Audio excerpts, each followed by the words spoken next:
Hello, everyone. Welcome to the Concern podcast, where we unpack political, social, economic, and cultural stories shaping our world. I am Emmanuel Taban. Now, of course, we all know that the winner for the Ugandan general election, the 2026 general election, that was declared officially by the Ugandan Electoral Commission, is His Excellency President Yoweri Kaguta Museveni. He has secured his seventh term and he will prolong his 40-year-old rule. Became a president of Uganda in 1986, and he will continue to be the president of Uganda until 2030, 31 or 32, 31. And so many Ugandans complain that the election wasn't free and fair, but it feels like there's nothing they can do about it. They just have to go with what has happened. There's no any kind of resistance that they're going to put on this.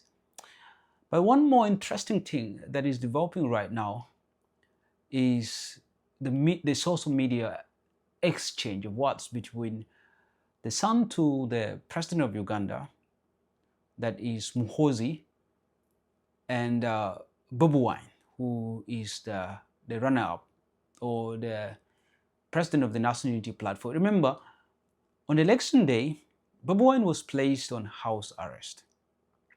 He was kept inside his home. No one was allowed to go to his home, or no one at his home is allowed to go out.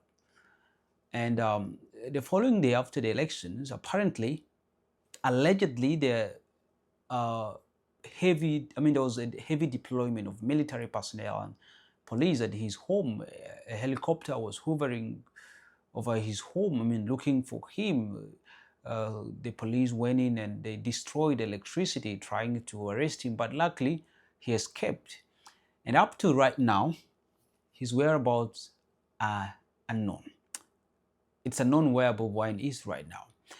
And I think his absence seems to have actually made the son to the president, that is Muhoozi, very angry. And according to what I've seen is that Muhoozi is not happy that Bobi Wine outsmart him and try to escape the abduction that they were trying to do on him. And there's some kind of post that Muhoozi posted that actually threatens to kill Bobi Wine, and which is really unfortunate. I want us to look at this post on X, but also look at how Bobi Wine replied all these texts. And the first text, here it goes. Muhoozi wrote on his X account and said, we will kill on sight all noob, so-called foot soldiers, and noob is the National Unity Platform, until Museveni says otherwise.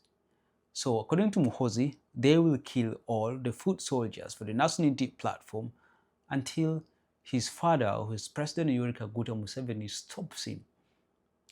He also said that we have killed 22 noob terrorists since last week. I'm praying the 23rd is Bobi. So apparently what he's meaning here is like that during the election period, the UPDF, which is under his command, Muhoozi's command, have killed 22 National Unity Platform supporters. And he says that he prays that the 23rd person that will be killed will be Bobi Wine. This is what he said. He also came out and said this. This is like a confirmation that he has made, like a vow that he has taken. And here he said, I, Muhoozi Kainerugaba, am a prophet of Almighty God. I told you all that Museveni would win by the biggest percentage since 1996, and it happened. Now I tell you that noob will be removed and extinguished from our land like a bad dream. As if that is not enough, he again posted and said this, I exonerate my great and venerable father from what I'm going to do to Bobi. And that's what he calls Bobi Wine, Bobi. As for Bobi, the permanent loser, I'm giving him exactly 48 hours to surrender himself to the police. If he doesn't, we will treat him as an outlaw rebel and handle him accordingly. So because Bobi Wine is not in his home, I mean, even the country, the police, the military failed to know his whereabouts, Muhoozi is here threatening Bobi Wine that he's giving only 48 hours. He should surrender himself to the police. For what crime? It's not known. It's not known. I think the crime is just escaping the abduction. That would be a crime. So, and here's Bobi Wine's response to all this kind of post by Muhoozi. He said, "You ordered the military raid on my house to harm me, beat you at your own game, and escaped." This is a very painful reply. "To cover up the shame, you claim no one was looking for me. Here you are now, seized by fear and panic, and confirming your wicked plot against me. Anyway, I will resurface when I decide. Then you and your father can do whatever you want to me. But make no mistake, you will never escape the inevitable consequences of your atrocities against the people of Uganda. This is our country." I think this is a very smart reply. But Wine, according to him, said he bet Muhoozi at his own game of wanting to actually abduct him. Very, very smart reply. Now, according to Muhoozi, they want to extinguish the National Unity Platform from their land. And that's mainly, I would say, like from the Buganda region. I would say, you know what? I feel like this explains the reason why there was lots of interest by the regime of President Museveni to make sure that the National Unity Platform does not gain more votes or does not gain more members of parliament in the central region. Because initially, the National Unity Platform had a majority of members of parliament from central, mainly. And that is the strong base of the National Unity Platform.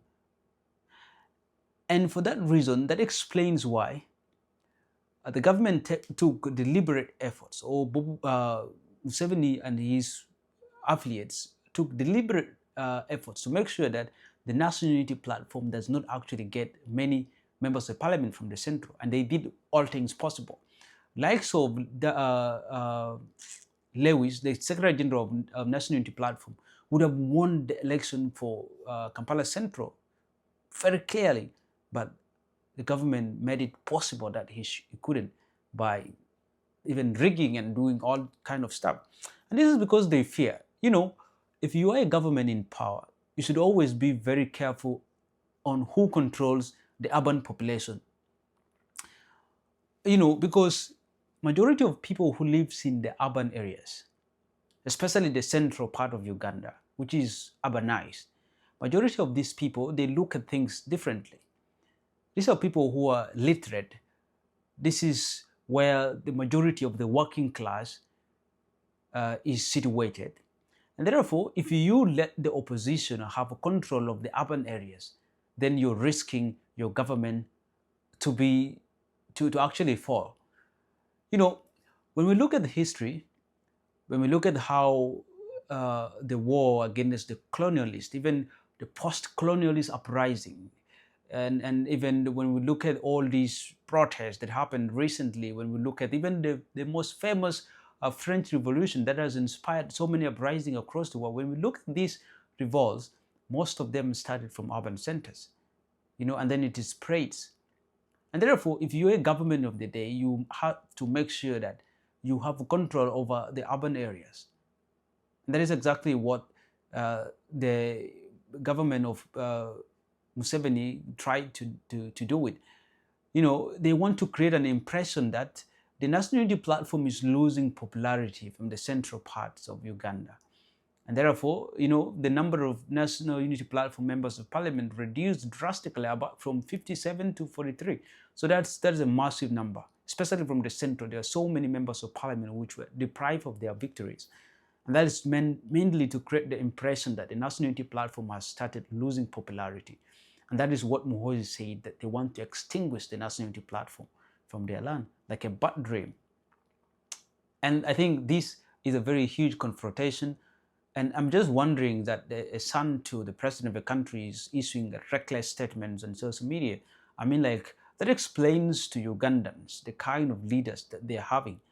And by the way, if really the plan of the Muhoozi project it's really is still existing, of which uh, President Museveni would want the son to initially be his heir or his replacement, then I feel that Ugandans are going to go through a lot. Imagine such person in the caliber of Muhoozi becoming your president or your next president, Museveni's replacement. You can imagine what would happen to you.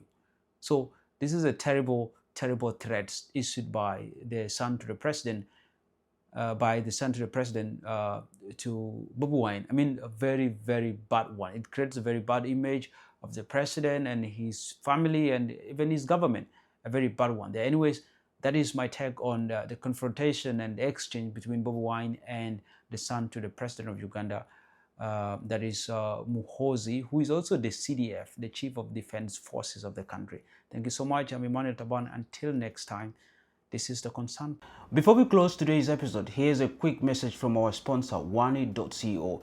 If you've been planning to build a website, but the cost has been holding you back, Wani.co makes it affordable and stress-free this time around.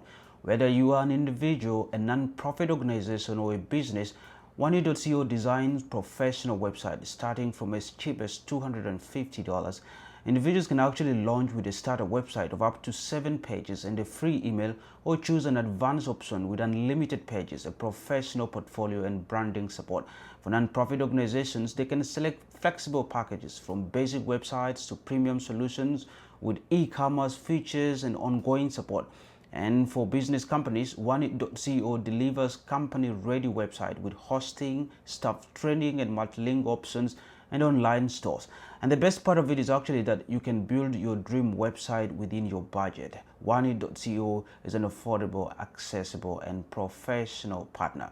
And to get started, you can actually visit Wani.co or email them at info@wani.co, or you can get in touch with them through their WhatsApp number at +12265043322. Wani.co, proudly affiliated with Jobs to Apply. And if you're wondering of what I'm talking about, here are some samples of website created by Wani.co. You can see them right here.